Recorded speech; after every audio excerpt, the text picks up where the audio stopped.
नमस्कार. मी professor Tanaji दाडगे, x प्राचार्य Vilasrao Deshmukh foundations school of polytechnic. आज मी या ठिकाणी IBBI व्हॅल्युएशन साठी लागणारी जी एक्झाम आहे, IBBI मार्फत कंडक्ट केली जाते. या परीक्षेचं वैशिष्ट्य असं आहे, यामध्ये क्वालिफाय होण्यासाठी कमीत कमी 60 मार्क पडले पाहिजेत. निगेटिव्ह मार्किंग असल्यामुळं आणि प्रश्न बहुपर्यायी असल्यामुळं प्रश्नाची उत्तरे सारखीच वाटतात आणि त्यामध्ये थोडीशी गल्लत होते आणि यश दृष्टीपथात असतानाही निसटून गेल्याचं दुःख होत आहे. यावेळेस मी पूर्ण ताकदीनिशी हा प्रयत्न करीत आहे. आज आपण एक्झरसाइज नंबर 3ची ही क्लिप करीत आहोत. टॉपिक आहे valuation of plant and machinery. हा टॉपिक खूप इंटरेस्टिंग आहे, मजेशीर आहे. यावर ॲटलिस्ट 2 प्रश्न तरी आपल्या ह्याच्यामध्ये येतील. ह्या 100 प्रश्नापैकी एक जरी प्रश्न आला तरी भरपूर झाला. 100 पैकी एक जरी प्रश्न परीक्षेत आला तरी सफिशियंट आहे. का तर मेकॅनिकलच्या या हेडिंगखाली 15 टॉपिक आहेत. त्या 15 टॉपिकपैकी आपल्याला 10 ते 12 मार्क मिळाले पाहिजेत. त्यासाठी हा प्रयत्न चालू आहे. मग बाकी इतर जे टॉपिक आहेत, इकॉनॉमिक्स आहे, बुक कीपिंग आहे, एन्व्हायरमेंटल इश्यूज आहेत, लॉ जनरल आहे, बाकी इतर याच्यामध्ये प्रत्येक टॉपिकला 2-3 मार्क 4 मार्कापर्यंत आहेत.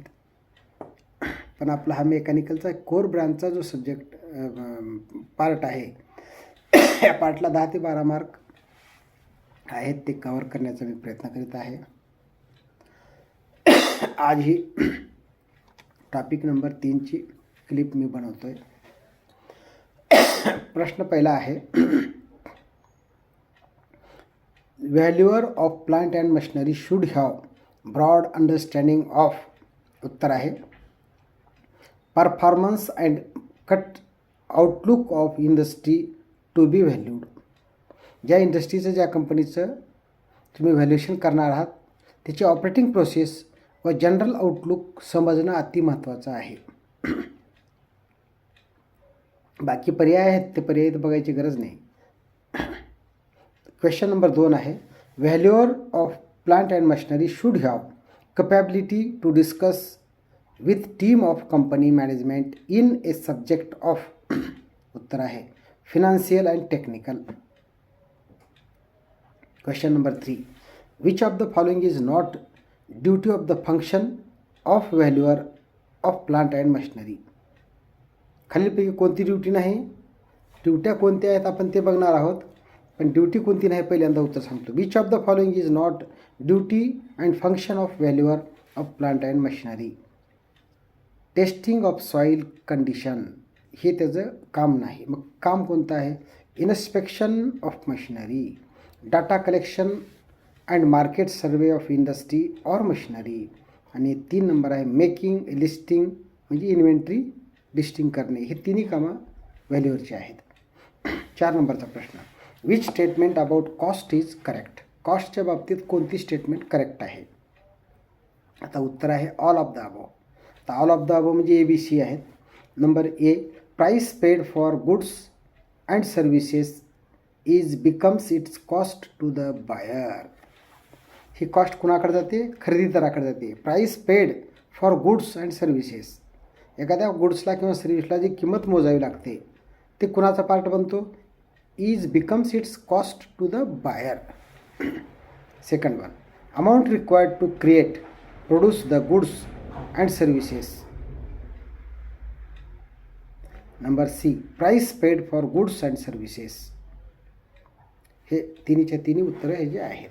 Question 5, the initial capitalised cost of machinery at the time it was purchased as a new and put into use oblique service is called historical cost किंवा book value, म्हणजेच मूळ किंमत, सुरुवातीची किंमत. प्रश्न हा प्रॉब्लेम ह्याच्यावर प्रॉब्लेम देखील येतो. The initial capitalised cost of machinery at the time it was purchase as a new and put into use or service is called historical cost किंवा बुक व्हॅल्यू. आता मग ह्याच्यात चुकीचे आन्सर काय introduce केले आहेत?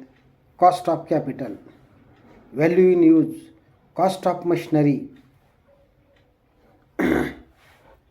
हे सारी उत्तरं जवळजवळ वाटतात, जुळते वाटतात. कॉस्ट ऑफ मशिनरी वाटू शकते, कॉस्ट ऑफ कॅपिटल वाटू शकते, व्हॅल्यू इन यूज वाटू शकते, पण ॲक्च्युअल उत्तर आहे हिस्टॉरिकल कॉस्ट, म्हणजेच cost of the machinery at the time of purchase. Next question. Book value oblique gross value accumulated depreciation equal to net value, net book value oblique net block. हे खूप महत्त्वाचं, net block. प्रश्न number 6 काय म्हणते? Book value oblique gross value minus accumulated depreciation equal to net book value oblique net block. ह्याचा वाचताना असं जरी म्हटलं तरी चालतं. Book value per gross block, book value per gross block minus accumulated depreciation equal to net book value per net block. Question number 7. Price is, उत्तर आहे the amount asked, offered or paid for a property. Price म्हणजे काय? शेवटी price म्हणजे किंमत आहे. आता ते उत्तर वेगळ्या प्रकारे देखील दिले जातात. The amount received on sale or asset or property. Price म्हणजे एखादी वस्तू विकल्यावर मिळणारं. The amount received on sale or asset or property. इथं टेक्निकली थोडंसं बारीकीने विचार करायला पाहिजे. किंवा दुसरा अनेक दिलेला आहे in terms of rupees. Price म्हणजे इन टर्म्स ऑफ रुपीज, पण उत्तर कसं आहे? The amount asked, offered or paid for a property. Technical wording खूप महत्त्वाची आहे याच्यामध्ये. तर पुढचा प्रश्न आहे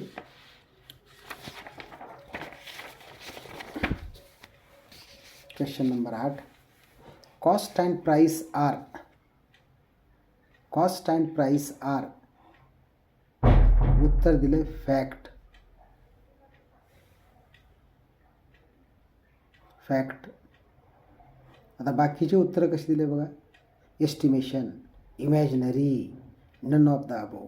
आता आपल्याला सहज वाचताना लक्षात येते कॉस्ट आणि प्राईस आर इमॅजिनरी म्हणू शकतो, एस्टिमेशन, पण ॲक्च्युली उत्तर आहे फॅक्ट. म्हणजे आन्सर तिन्ही सारखेच जवळजवळचेच वाटतात.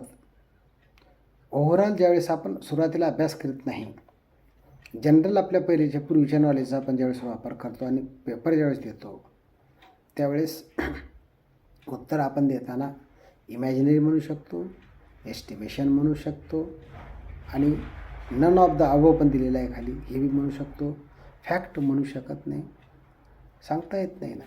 फॅक्ट कधी म्हणतो? ज्यावेळेस ते अभ्यास केल्यानंतर. आता अभ्यास करत असताना मी ज्यावेळेस मागल्या ज्या परीक्षा दिल्या त्या परीक्षेमध्ये माझा इतकाच ओव्हर कॉन्फिडन्स माझा जास्त होता. मी 1 किंवा 2 अटेम्प्ट 3 अटेम्प्टमध्ये ही एक्झाम पास करू शकतो असा कॉन्फिडन्स होता. पण ज्यावेळेस जसजशी मी परीक्षा देत गेलो, आपण खूप जवळ गेलो, 54 मार्क ज्यावेळेस मला पडले त्यावेळेस देखील मला वाटलं होतं की आपल्याला 65-70 मार्क जातील, पण पडले नाहीत. ओव्हर कॉन्फिडन्स, दुसरं काहीच नाही.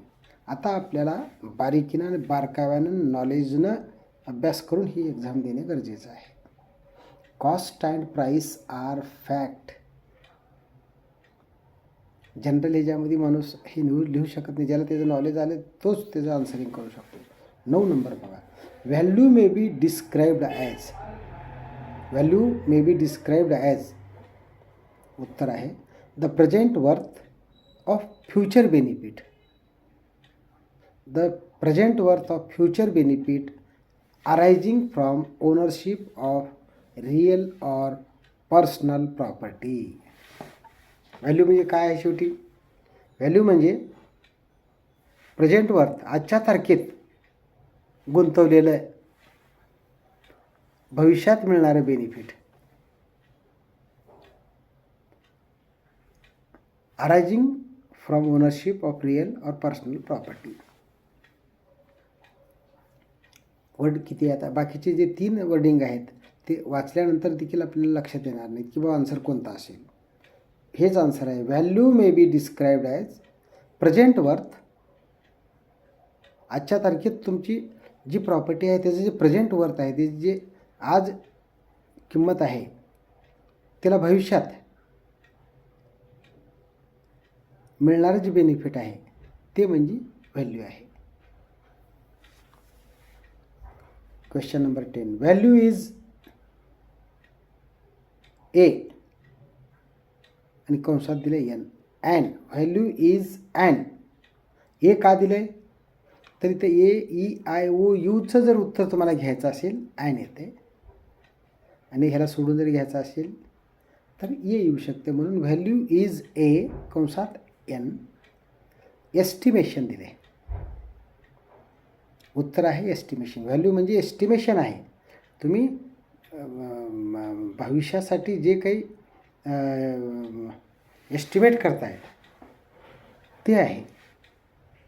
आता हे जे दुसरे उत्तर दिले, value is a fact, imaginary, none of the above दिले. हे बाकीचे जे आहेत ना, आपण अभ्यास ज्यावेळेस कमी असेल त्यावेळेस फॅक्ट देखील आपण मेन्शन करू शकतो. व्हॅल्यू इज इमॅजिनरी असे म्हणू शकतो, पण value is an estimation.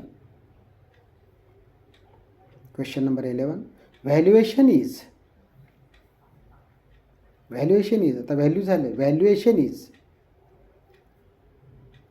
The amount representing an opinion or estimate of value. एखाद्या गोष्टीमधील आपलेली जी सुप्त आहे, गुण आहे, जी व्हॅल्यू आहे त्याचं व्हॅल्युएशन करणे. The amount representing an opinion or estimate of value. एखाद्या भागात आपण जातो, एखाद्या प्लॉट बघतो, प्लॉट बघितल्यानंतर त्याची जी व्हॅल्यू आहे ती वेगवेगळ्या प्रकारावर डिपेंड असते. त्याची पोझिशन कशी आहे, कुठल्या लोकॅलिटीमध्ये आहे, साईडनं कसे कल्चर आहे. लोकॅलिटी सर्वात महत्त्वाची आहे. तुम्हाला त्याचं लोकॅलिटी समजली, त्याची व्हॅल्यू समजते, आणि व्हॅल्यू समजली की त्याचं व्हॅल्युएशन काढू शकतो आम्ही. व्हॅल्युएशन, सिव्हिलचे व्हॅल्युएशन, सिव्हिलच्या व्हॅल्यूवर काय करतो, एखाद्या प्रॉपर्टीचं लोकेशन कुठं आहे, अवतीभोवतीचा परिसर कसा आहे, रोड कसे आहेत, त्याचं फ्युचरमध्ये कसं डिमांड येईल त्या भागाला. एखाद्या शहरामध्ये एखादा भाग जो असतो त्या भागातल्या त्या एरियातल्या प्लॉट साईज तेवढाच असेल, त्या लोकेशनला किंमत आहे, त्याची व्हॅल्यू जो आहे व्हॅल्यूवर ठेवतो. म्हणून valuation is the amount representing an opinion or estimate of value. ह्याची चांगली उदाहरणं आपल्याला देता येतील. लातूर. आज लातूरमध्ये शिवाजी चौक हा मुंबईचा दादर किंवा विटी असलेली आहे. त्याही पुढे ज्यावेळेस आपण जातो, शिवाजी चौकाच्या पुढे गेल्यानंतर नंदी स्टॉप येतो. नंदी स्टॉप मुंबईचा विटी तर आहेच, मंत्रालयाजवळचा भाग असलेला आहे. नंदी स्टॉपच्या जसं आपण पलीकडे जाऊ राजीव गांधी चौकाकडं, तशी किंमत कम होत जाते. आणि पश्चिम साईडला ज्यावेळेस राजीव गांधी चौकाच्या पश्चिम साईडला आम्ही जातो आहे, बायपास जो आहे PVRचा बायपास, त्या भागात आता नवीन जे झालेले घर आहेत तिकडला रेट थोडासा वाढलेला आहे. राजीव गांधी चौकातून आम्ही ज्यावेळेस पूर्वेकडे जातो बाबळगावकडं, त्या भागात हायवेला प्लॉटची किमती चांगली आहेत. मार्केटमध्ये ज्यावेळेस होतो आम्ही, बाजार मार्केट, शिवनेरी गेट वगैरे, त्या भागात किमती चांगल्या आहेत. सांगण्याचं तात्पर्य, तिथून आम्ही ज्यावेळेस बार्शी रोडला येतो, बार्शी रोडला देखील PVRपर्यंत हायवेला टच असलेल्या प्रॉपर्ट्या किमती चांगल्या आहेत. शिवाजी चौकातून आम्ही अंबेजोगाई रोडला ज्यावेळेस येतो, रोड टच असलेल्या प्रॉपर्टीला किमती खूप आहेत. ही व्हॅल्यू जी आहे, फ्युचर ट्रेंड जे आहे त्या फ्युचर ट्रेंडवर, म्हणजे येणाऱ्या काळात तिथं काय डेव्हलपमेंट होणार आहे ह्याच्यावर त्याची व्हॅल्यू ठरली असते. आणि व्हॅल्यूवर का करतो, त्याचे व्हॅल्युएशन काढतो. Present worth of future benefit. तो काय करतो, प्रेझेंट वर्थ आज काय आहे आणि भविष्यात त्याला कसं येणार आहे त्याचं व्हॅल्युएशन, त्याचं भविष्य सांगतो तो. पुढं a place where buyer and seller meet together in order to carry on transactions of goods and services is called market. Place where buyer and seller meet together in order to carry on transactions of goods and services is called market. आता उत्तर काही लोक आपण देऊ शकतो shop, exhibitions, trading company, पण actual fact answer कोणता आहे, market. Market is the place where buyers and sellers are come together. They interact with each other on a particular good, on a particular service. Buyer demands for the goods, seller will give its opinion, give its cost on that product, means he can give the proposed cost for that product, and purchaser means buyer can ask as per his requirement, as per his maximum capacity to pay for that goods. ह्याचं example आपल्याला चांगलं सांगता येईल. Seller काय करतो, आपल्या प्रॉडक्टचा भाव जो आहे स्वतः सांगतो की बा ह्या प्रॉडक्टची किंमत एवढी आहे. बायर काय करतो, त्या प्रॉडक्टला मी एवढ्याला घेऊ शकतो. मग इथे ह्या दोन्हीचं इंटरॅक्शन जे आहे हे कुठं होतं आहे, तर मार्केट प्लेसला होतं आहे. त्याला मार्केट म्हणतात, शॉप म्हणता येत नाही. शॉपच्या ठिकाणी हे होत नाही, एक्झिबिशनमध्ये हे होत नाही, ट्रेडिंग कंपनी जी आहे ना हे करत नाही. मग कोण करते, मार्केट प्लेसला असलेले बायर्स आणि सेलर्स हे काम करतात. नेक्स्ट आहे question number 13. Example of perfect market is. Perfect मार्केटचं एक्झाम्पल जे आहे वर्कशॉप, मशिनरी. हे कसं आहे, एक्झाम्पल ऑफ परफेक्ट मार्केट जे आहे ना, वर्कशॉपची मशिनरी आहे. आता खाली जे आहेत दुसरे पर्याय, मायक्रोसॉफ्ट और रेल्वे, टेलिकम्युनिकेशन और aviation industry, music industry or FMCG sector. हे तिन्ही उत्तर नाहीत, म्हणून वर्कशॉप मशिनरी जे आहे ना मार्केटचं एक्झाम्पल आहे, तंतोतंत एक्झाम्पल आहे. Question number 14. Example of monopoly market is. Monopoly मार्केटचं उदाहरण कोणतं आहे. 4 पर्याय दिले आहेत, त्यापैकी मायक्रोसॉफ्ट और रेल्वे हे जे आहे ना मोनोपोलीचं एक्झाम्पल आहे. मोनोपोली म्हणजे एखाद्या मार्केटमध्ये असलेल्या शॉपला, असलेल्या प्रॉडक्टला तुम्हाला बार्गेनिंग करता येत नाही. जे किंमत सेलरनं सांगितलं त्या किमतीलाच त्याला खरेदी करावं. तर उदाहरण कोणतं आहे, मायक्रोसॉफ्ट. हे मायक्रोसॉफ्टचे जे काही प्रोडक्ट आहेत आज, ह्या प्रोडक्टला तुम्हाला सेलिंगला ते बार्गेनिंग नाही तिथं. रेल्वेचं तिकीट काढायला गेलो आम्ही, तिथं बार्गेनिंग करू शकत नाही. भाजी मार्केटला ज्यावेळेस जातो आम्ही, भाजी मार्केटला गेल्यानंतर आम्ही तिथं बार्गेनिंग करतो. तिथं मोनोपोली नाही, तिथं मोनोपोली नाही, तिथे वेगळे प्रकार आहेत. तर मोनोपोलीचं एक्झाम्पल आहे मायक्रोसॉफ्ट और रेल्वे. आणि बाकीची इतर उदाहरण दिली आहेत ना, तिथं तुम्हाला ते वर्कशॉपची मशिनरी आहे, किंवा टेलिकम्युनिकेशन और एव्हिएशन इंडस्ट्री आहे, किंवा म्युझिक इंडस्ट्री आहे, FMCG सेक्टर आहे, तिथं हे लागू होत नाही. आता क्वेश्चन नंबर 15 आहे बघा. Example of oligopoly market is. आता मोनोपोली झालं, आता ऑलिगोपोली आहे. ह्याचं उदाहरण आहे टेलिकम्युनिकेशन और एव्हिएशन इंडस्ट्री. ऑलिगोपोलीचं चांगलं उदाहरण टेलिकम्युनिकेशन और एव्हिएशन इंडस्ट्री. तर टेलिकम्युनिकेशन इंडस्ट्री ह्याचं उदाहरण सांगता येईल आपला BSNL, जुन्या काळचा BSNL. ऑलिगोपोली होती त्या ठिकाणी. एव्हिएशन इंडस्ट्री जी आहे, एव्हिएशन इंडस्ट्री म्हणजे आपले एअर इंडस्ट्री, एअर ट्रान्सपोर्टेशन. इथं तुम्हाला चॅलेंज नाही, एक माणूस एकच काम करतो. आज जिओचं जसं मार्केट आहे, example of oligopoly market is Jio, Airtel. Jio एअरटेलमध्ये कंपॅरिझन आहे, पण जुन्या काळामध्ये टेलिकम्युनिकेशन इंडस्ट्रीमध्ये त्यांनी जे सांगितले, जे भाव सांगितले, तिथं त्याला चॅलेंज करता येत नाही आणि त्यांची तिथं ऑलिगोपोली असते. मार्केटमध्ये नंबर ऑफ सेलर्स जर झाले तिथं मार्केट कस्टमरचं मार्केट बनतं आहे. पण इथं काय मोनोपोलीमध्ये ऑलिगोपोलीमध्ये मार्केट कस्टमरचं राहत नाही, मार्केट विक्रेताच राहते. आणि त्यातल्या त्यात मोनोपोलीमध्ये एकाच वेळेस 2-2, 4-4 लोकांचं कंपॅरिझन. मोनोपोलीचे मार्केटमध्ये 4 लोक एका वेळेस कॉम्पिटिशनमध्ये राहू शकतात, पण ऑलिगोपोलीमध्ये नाही. ऑलिगोपोलीमध्ये रेअर केसेसमध्ये आढळणाऱ्या इंडस्ट्रीज असतात. हे उदाहरण आत्ता जसं टेलिकम्युनिकेशन म्हणले आपण, किंवा एव्हिएशन इंडस्ट्री म्हणलेलं आहे. का तर त्या इंडस्ट्रीला गव्हर्नमेंटला आणावं लागतं आहे, काही सबसिडी देऊन, काही बेनिफिट देऊन. पुढचा प्रश्न आहे question number 16. Example of monopolistic market is. Monopolistic, monopoly नाही, monopolistic market is music industry or FMCG sector. हे देखील एकाधिकारशाहीच आहे. Example of monopolistic market music industry or FMCG sector. इथं पण एकाधिकारशाही आहे. Next question.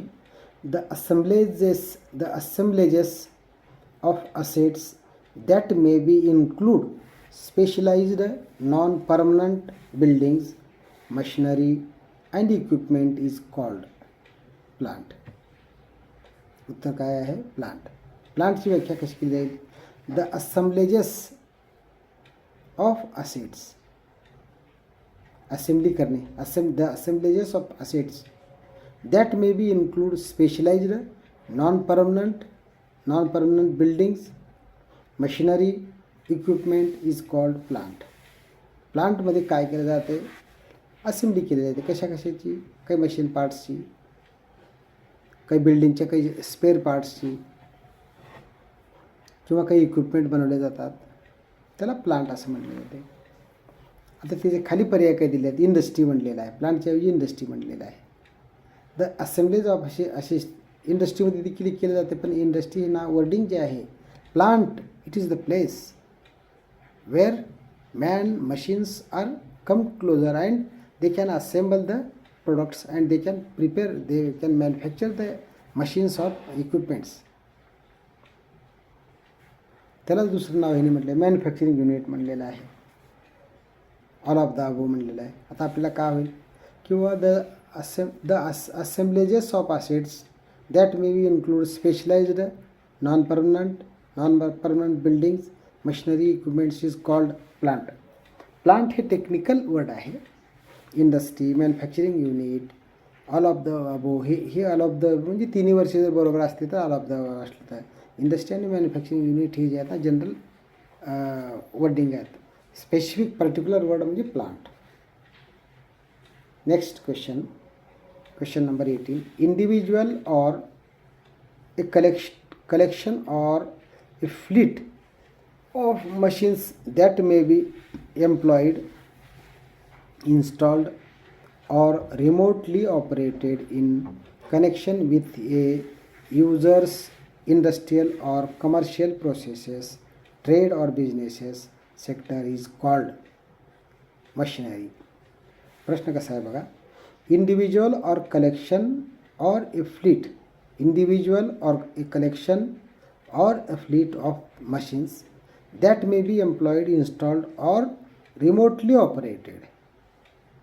Employed, installed or remotely operated in connection with a user's industrial or commercial processes, trade or business sector is called. उत्तर काय आहे? Machinery. प्रश्न किती म्हणजे लेंदी वर्ड आहे. ह्याला आम्ही गडबडीत प्लांट बनवू शकलो असतो, इक्विपमेंट बनवू शकलो असतो, ऑल ऑफ द अबो म्हणू शकलो असतो, पण हे जे उत्तर आहे मशिनरी. प्रश्न कसा आहे? Individual or collection or A fleet of machines, एक किंवा नंबर ऑफ मशीन्स किंवा फ्लीट ऑफ मशीन्स कशासाठी एम्प्लॉय केलेल्या आहेत? त्या employed for installation or remotely operated, म्हणजे दुसऱ्या इन्स्ट्रुमेंटच्या सहाय्याने ऑपरेट करणे in connection with users industrial or commercial processes, म्हणजे एखाद्या युजर्सच्या इंडस्ट्रीसाठी किंवा एखाद्या कमर्शियल पर्पजसाठी वापरण्यात आल्या असतील तर, किंवा trade or business sector is called machinery. Next question.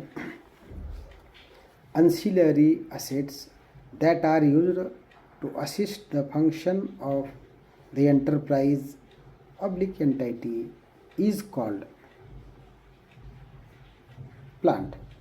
equipment. आता याचा अर्थ काय?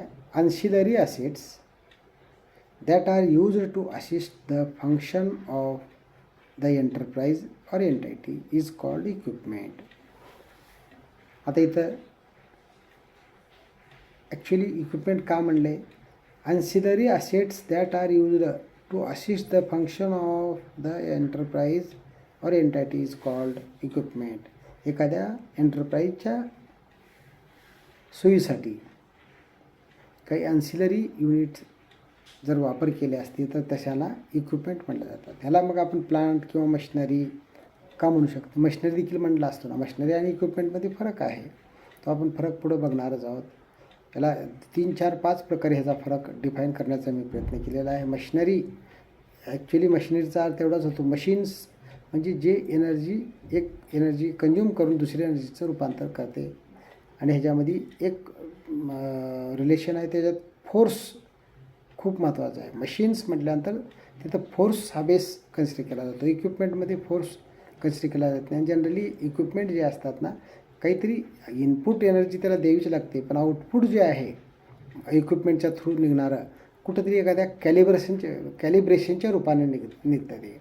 इक्विपमेंट म्हणजे आपण प्रॅक्टिकलसाठी जे वापरतो, मशीन्स पण वापरतो नाही असं नाही. इलेक्ट्रिकल मोटर ही मशीन होऊ शकते, पण एखादी कॅलिब्रेट केलेले इलेक्ट्रिकलचं डिव्हाइस जे आहे ते आपल्या प्रॅक्टिकलमध्ये प्रयोगशाळेमध्ये आपण जे वापरतो त्याला इक्विपमेंट म्हटलं जाते. इक्विपमेंट आणि मशीन्समध्ये थोडासा फरक आहे. Equipment machine will become machine असं म्हणता येणार नाही.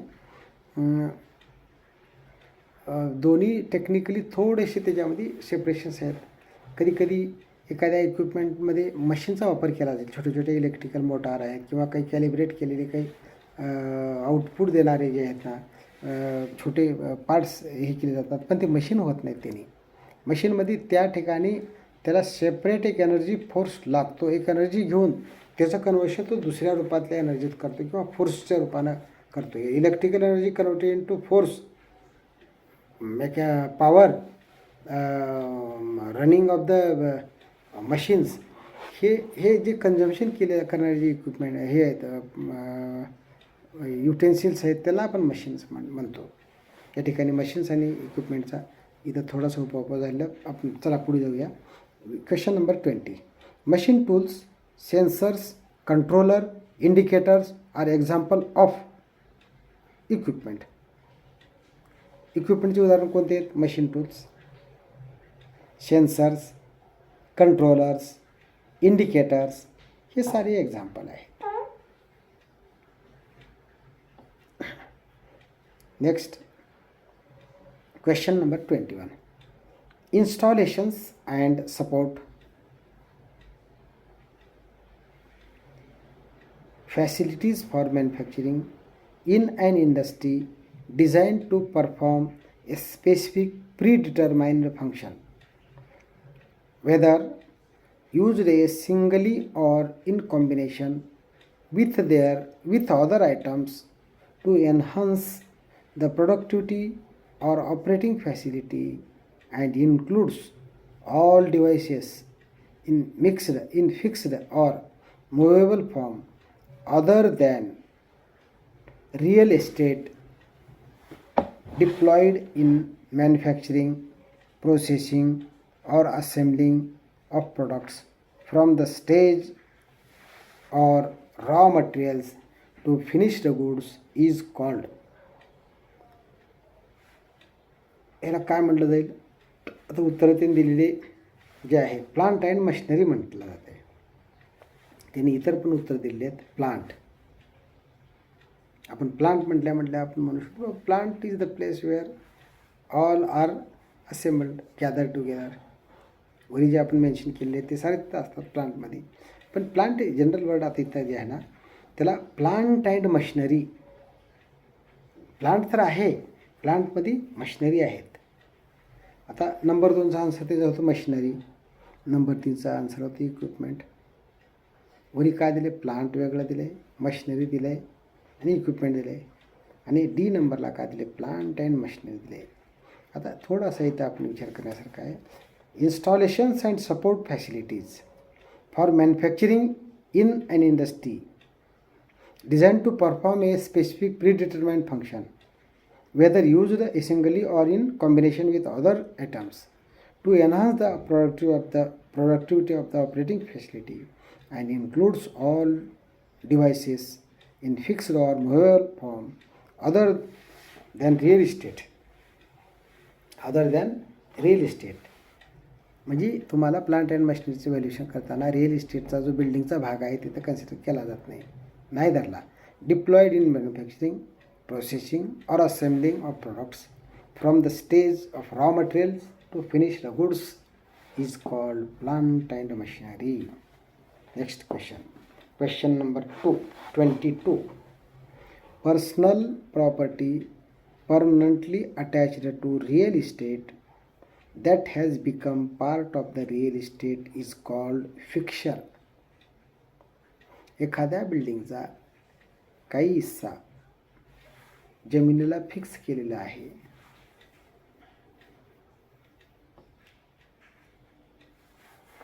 त्याला आपण फिक्चर म्हणतो. Personal property permanently attached to real estate that has become a part of real estate is called fixtures. दुसरे उत्तर दिले आहेत furniture, fittings, all of the above. तर आम्ही फर्निचर देखील ह्याला म्हणू शकतो. Personal property permanently attached to real estate that has become part of real estate is called furniture. हेच आम्ही उत्तर म्हणू शकतो, म्हणला असतो. का तर फर्निचरचा जो भाग आहे, फर्निचर काही ठिकाणी मूव्हेबल असतात आणि काही ठिकाणी जमिनीला फिक्स असतं. भिंतीला केलेले रॅक, कपाट, वरच्या ह्याला कपाट केले जातात. हे सारे जे आहेत ना फर्निचरचा एक भाग होऊ शकतो. त्याला या ठिकाणी फिक्चर हा शब्द वापरला आहे. किंवा फिटिंग्स.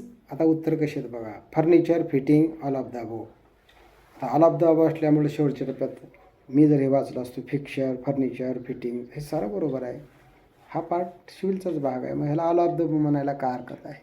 पण या ठिकाणी लेखकानं जे आहे ना फक्त ओनली फिक्चर्स दिल्यामुळं personal property permanently attached to real estate that has become part of the real estate is called fixture. Personal खाजगी प्रॉपर्टी आहे. प्रॉपर्टी खाजगीच असते. कपाट तयार करणे, काही स्वयंपाकाचे किचन्स तयार करणे.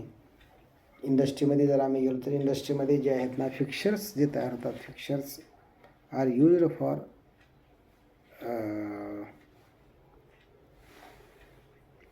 Industrial applications. Next question is question number 23. A particular type of equipment utilized in ancillary functions of an operation which is designed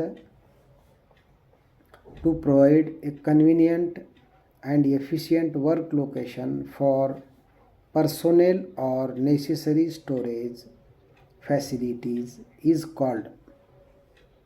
उत्तर आहे फर्निचर. फर्निचर आणि मागलं फिक्चर जे आहे इथं काय केलं आहे, 1 नंबरला फिक्चर दिले, 2 नंबरला फर्निचर दिले, 3 नंबरला फिटिंग दिले आणि ऑल ऑफ द केलं. आता ह्याची वर्डिंग कशी आहे बघा, फर्निचरची वर्डिंग कशी आहे. A particular type of equipment utilised in and ancillary functions of an operation which is designed to provide a convenient and efficient work location for personnel or necessary storage facilities is called. उदाहरण काय सांगता येतं? Personnel म्हणजे नोकरांसाठी, काम करणाऱ्या personal म्हणजे मध्ये काम करणाऱ्या लोकांसाठी. नेसेसरी स्टोरेज कपाट आहे, रॅक आहे, टेबल आहे, खुर्ची आहे. हे जे फर्निचर तुम्ही प्रोव्हाइड करताय त्याला काय म्हणतात? A particular type of equipment utilise in ancillary functions, म्हणजे ऑफिसला वगैरे, of an operation which is design to provide a convenient and efficient work location. म्हणजे तुम्हाला ते फॅसिलिटी दिल्यानंतर त्याचं वर्कची एफिशियन्सी वाढू शकते. फॉर पर्सोनेल म्हणजे काम करणारे कर्मचारी, or necessary storage facilities is called. काही बुक ठेवायच्या, पुस्तकं ठेवायच्या, डॉक्युमेंट्स ठेवायचे आहेत, तुम्हाला लागणारं जे काही सपोर्टिंग आहे तर त्याला आपण काय म्हणतो? फर्निचर म्हणतो. इथं फिक्चर नाही. Next question. फर्निचर आणि फिक्चरमधला हा फरक परीक्षेत सांगता येत नाही. 24 नंबर हा खूप महत्त्वाचा प्रश्न आहे. Illumination equipments are examples of. Illumination equipments are examples of fixtures. Illumination equipments are examples of fixtures. Illumination examples means light fitting आली, बल्ब ठेवण्याची जागा आली. इल्युमिनेट होणे म्हणजे प्रकाशमान करणे मधली जी फॅसिलिटी आपण प्रोव्हाइड करतो, म्हणजेच फिक्चरच्या रूपाने त्याला आपण वापरतो. ते फर्निचरमध्ये येत नाही. Chair and storage rack is example of. Chair and storage rack is example of furniture. फर्निचरच्या रूपानं आपण चेअर, स्टोरेज म्हणजे रॅक्स वगैरे जे वापरले जातात कंपनीत वगैरे, त्याला आपण फर्निचर म्हणतो. The particular base upon which evaluation assignment has been done is called. Basis of valuation म्हणतात त्याला. The particular base upon which evaluation assignment has been done is called basis of valuation. आता इथं दुसरे उत्तर काय दिले? Approach of valuation, method of valuation, scope of work. प्रश्न कसा आहे? The particular base upon which evaluation assignment has been done is called basis of valuation. Next question. Question number 27. The estimated amount for which an asset or liability should exchange on the valuation date between a willing buyer and a willing seller in an arm's length, म्हणजे समोरासमोर थांबून, arm's length transaction after marketing and where the parties had each acted knowledgeably, prudently and compulsion is called market value. आता हे जे उत्तर आहे, या वरचे जे उत्तर आहेत आणखी, value to seller, value to buyer, fair value आणि शेवटचं उत्तर आहे करेक्ट, मार्केट व्हॅल्यू. प्रश्न कसा होता?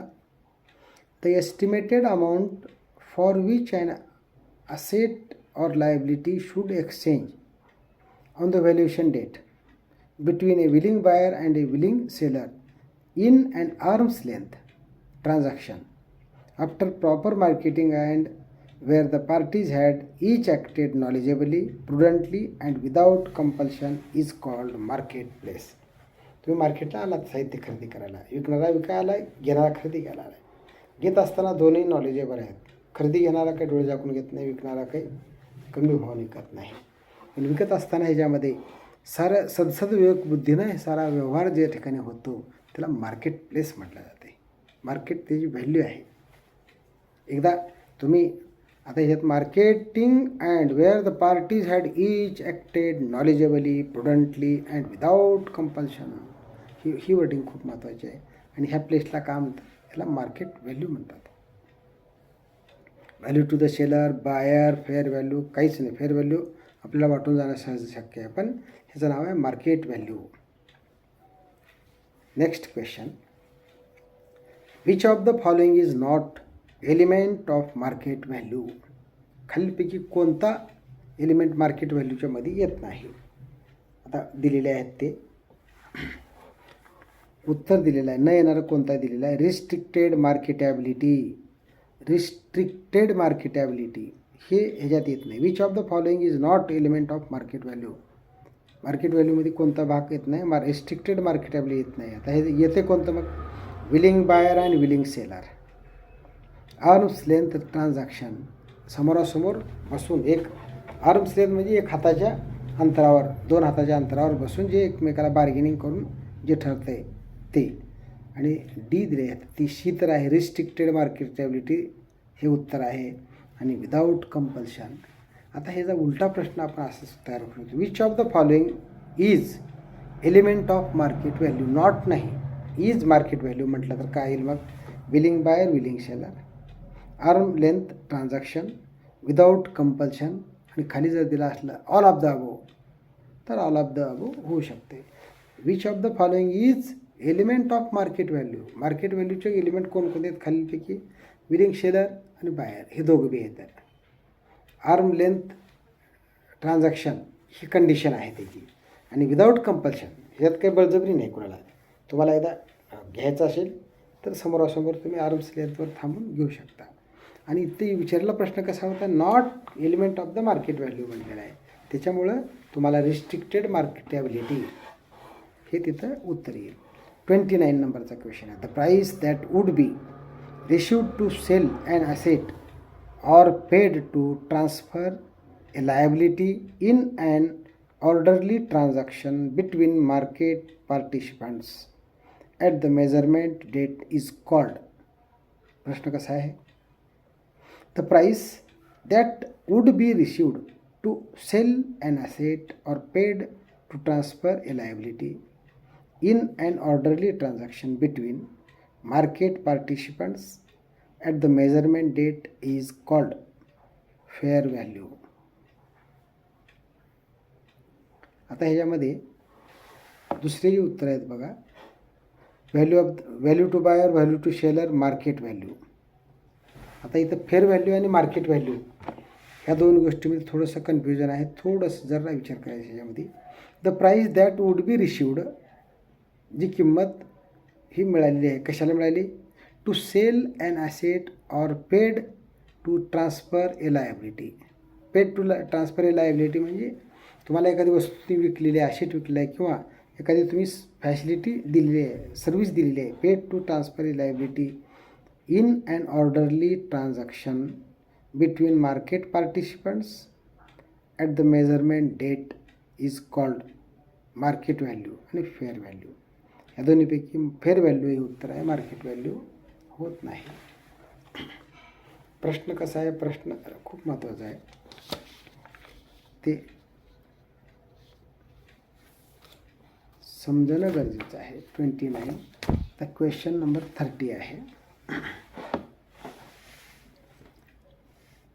What is difference between market value and fair value?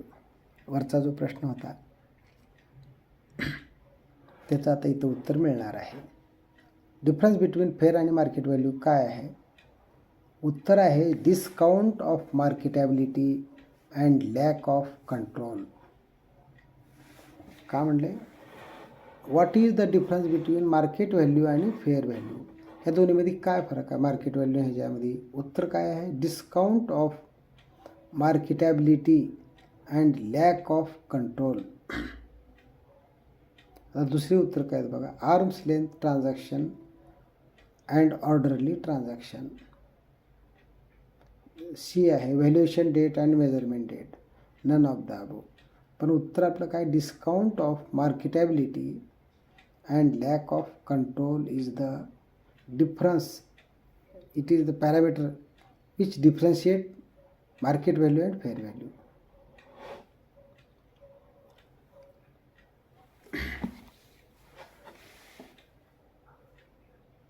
याचा अर्थ असा होतो, मार्केट व्हॅल्यू म्हणजे कसं आहे? कंट्रोल, डिस्काउंट मनावर, विक्रीदार खरेदीदार अन्याय होऊ शकतो. फेअर व्हॅल्यू सवाल करून विक्री. मार्केट व्हॅल्यू जे आहे यामध्ये मनावर विक्रीदार आणि खरेदीदार सवाल करतात, विकतात.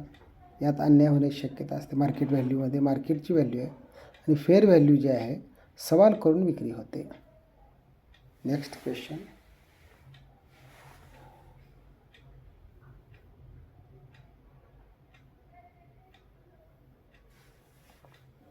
Element of highest and use are. 31st question. Element of highest and use R.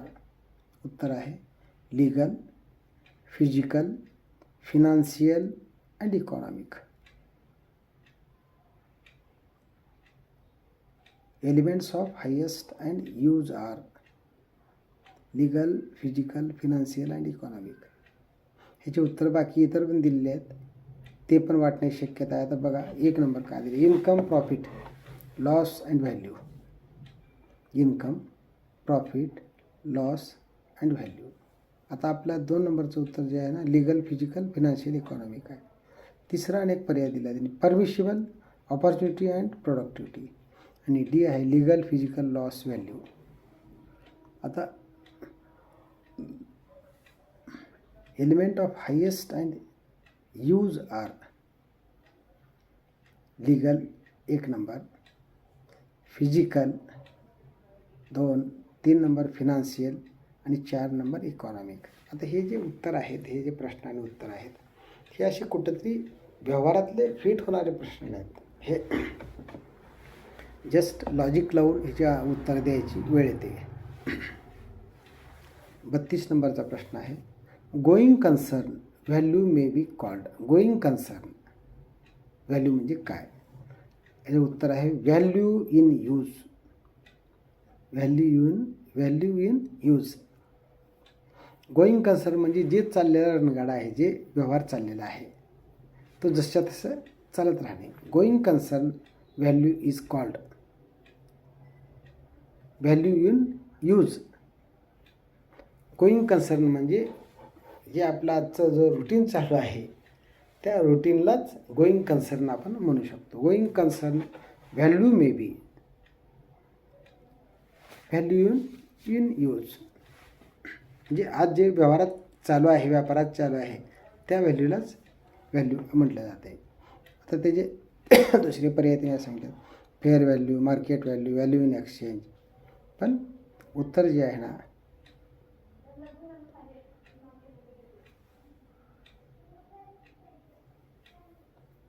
Going कन्सर्नचे काही उदाहरणं इथं मी राईटअप करण्याचा प्रयत्न केला आहे. आपण जनावरांचं उदाहरण घेऊ शकतो.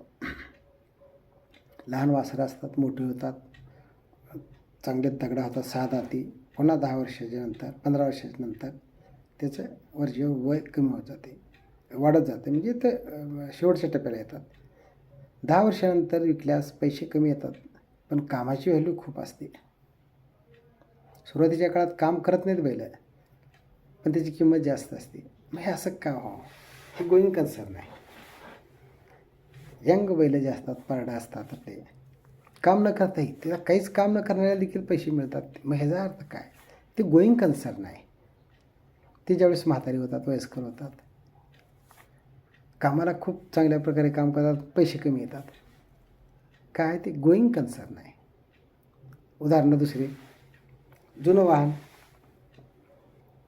आजोबांनी बांधलेलं घर, ऑफिसमधलं जुनं फर्निचर, हे गोईंग कन्सर्न आहेत. जुनं वाहन आहे, काम चलाऊ सरकार आहे. ते नवं होतं तेच काम करत होतं, जुनं झालं तेच काम करलं आहे. मग हा काय आहे? हा कोणता ट्रेंड आहे? गोईंग कन्सर्न आहे. रोजचं काम, डेली रुटीन चालूच आहे त्याचं. आजोबांनी बांधलेलं घर, नवं होतं तेव्हाही आपण राहत होतो, जुनं झालं आपण आजही राहतोच.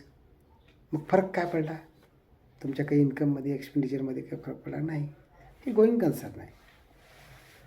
ऑफिसमधलं जुनं फर्निचर नवं घेतलं होतं त्यावेळेस सारे लोक तिथे येऊन बसायचे, जुनं झालं तरी ते तसंच चालू आहे. माणसं बदलली, दाडगेसरची खुर्ची बदलली, साखरी सरकडे गेली, खुर्ची तीच आहे, गोईंग कन्सर्न आहे. सांगण्याचं तात्पर्य व्हॅल्यू इन यूज म्हणजेच गोईंग कन्सर्न आहे. Next question.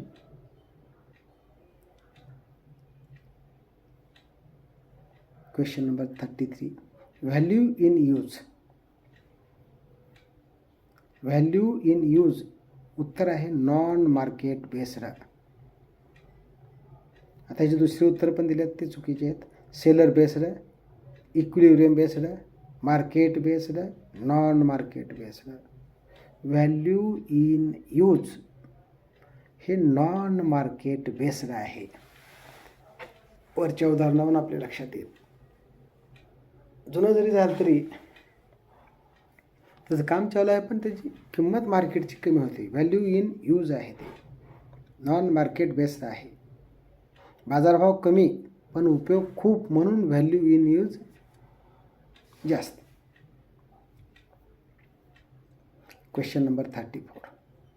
The present value of the future cash flows expected to be derived from an asset or cash generating unit is called.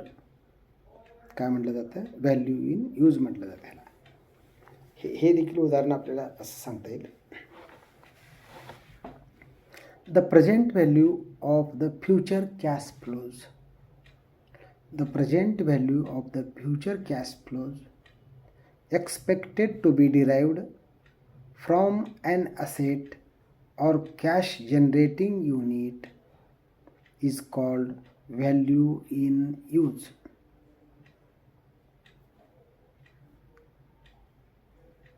ह्याचं उदाहरण आपल्याला दुसरं असं देता येईल. The present value of the future cash flows. आपण एका ठिकाणी एक प्लॉट घेतलेला आहे, त्याची प्रेझेंट व्हॅल्यू जे काही आहे ते, पण भविष्यामध्ये त्याचं जे कॉस्ट वाढणार आहे किंवा त्याला डिमांड येणार आहे सांगता येत नाही ना. त्या भागात एखादी मोठा जर समजा रेल्वेचा कारखाना आला किंवा रेल्वे स्टेशन झालं किंवा विमानतळ झालं, त्याची किंमत वाढू शकते. हे तसंच लॉजिक आहे. The present value of the future cash flows expected to be derived from the asset or cash generating unit is called value in use. त्याला दुसरं उत्तर देता येत नाही. व्हॅल्यू इन ॲक्शन म्हणता येत नाही, फेअर व्हॅल्यू म्हणता येत नाही, मार्केट व्हॅल्यू म्हणता येत नाही. Value in use. काही वेळेस आता हे उदाहरणं सांगता येतील. तुळजापूरहून लातूरला येणारा हा जो रोड होता, एकेकाळी छोटा रोड होता. त्या रोडच्या कडची जी शेतकरी होती त्यांनाही माहीत नव्हतं की आपल्या ह्या जागेला भविष्यामध्ये किती किंमत येईल, काहीच माहीत नव्हतं.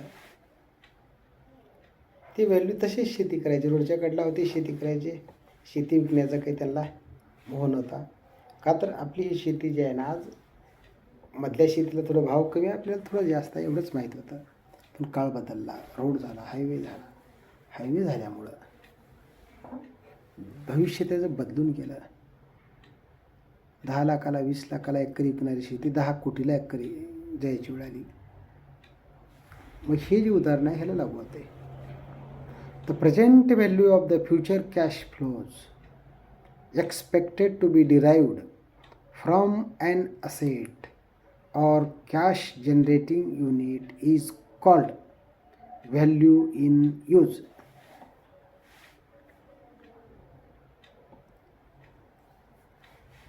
Value in use. याची दुसरी उदाहरणं आणखी सांगता येतील, पण ते आता सांगणं संयुक्तिक होणार नाही. Question number 35.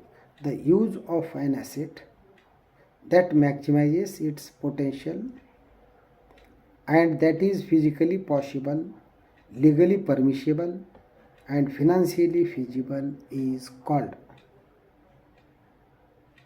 Highest and best use. उत्तर असं आहे.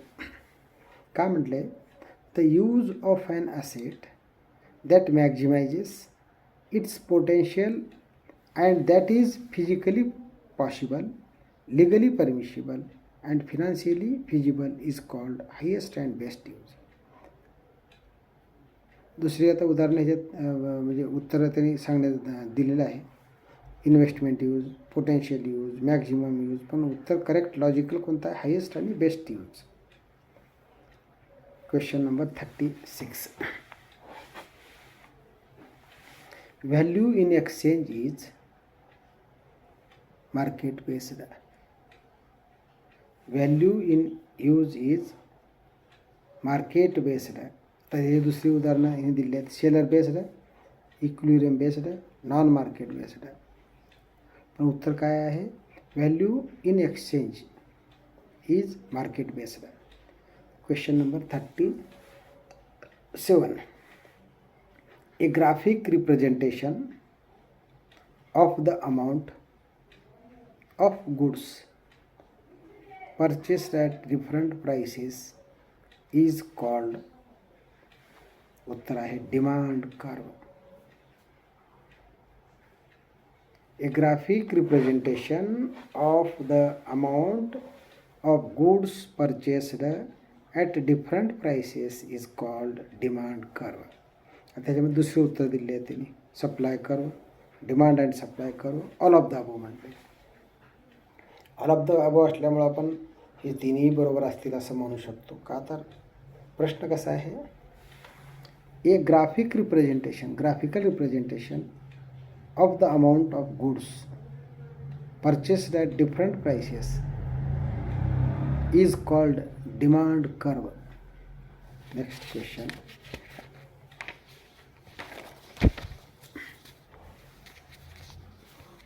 38. A graphic representation of the quality of the goods supplied at different prices is called supply curve. प्रश्न कसा आहे बघा. A graphical representation of the quality goods supplied at different prices is called supply curve. Next question 39. Capitalize the value of additional income generated due to acquisition of any other plant is called. Value to buyer. उत्तर काय आहे? Value to buyer. प्रश्न कसा आहे? कॅपिटलाइज्ड value of additional income generated due to acquisition of any other plant is called value to buyer. आता ह्याच्यात उत्तर काय दिले? दुसरे income value, acquisition value, value to seller आणि व्हॅल्यू टू बायर. आता इथं थोडं विचार करायची गोष्ट आहे. कॅपिटलाइज्ड value of additional income generated due to acquisition of any other plant is called value to buyer. आपण इथे इन्कम व्हॅल्यू म्हटलं असतो, ॲक्विजिशन व्हॅल्यू म्हणत असतो, व्हॅल्यू टू सेलर म्हणत असतो. सेलर म्हणता आलं नसतं. ॲक्च्युली हा प्रश्न थोडासा विचार करण्यासारखा आहे. क्वेश्चन नंबर 40 आहे. फॉरवर्ड और backward integration of plant for raw material और value addition ETC is example of value to buyer. आता हे जे प्रश्न आहे, ते जे उत्तर आहे, ते आपल्याला पाठ केल्याशिवाय पर्याय नाही. ह्याचा एक अर्थशास्त्रीय मिनिंग आहे. अर्थशास्त्रातला ह्याच्या बेसिक कन्सेप्ट आपल्या बाकीचे जे आहेत ना माहीत नसल्यामुळं आपण आज ह्या प्रश्नाला जसं तसं ॲक्सेप्ट करणे आणि मगअप करणे ह्याशिवाय पर्याय नाही. Question number 40. फॉरवर्ड और backward integration of plant for raw material और value addition ETC is example of value to buyer. अशा प्रकारे 40 प्रश्न संपन्न झाले आहेत. आपण इथं स्टॉप करूया. धन्यवाद.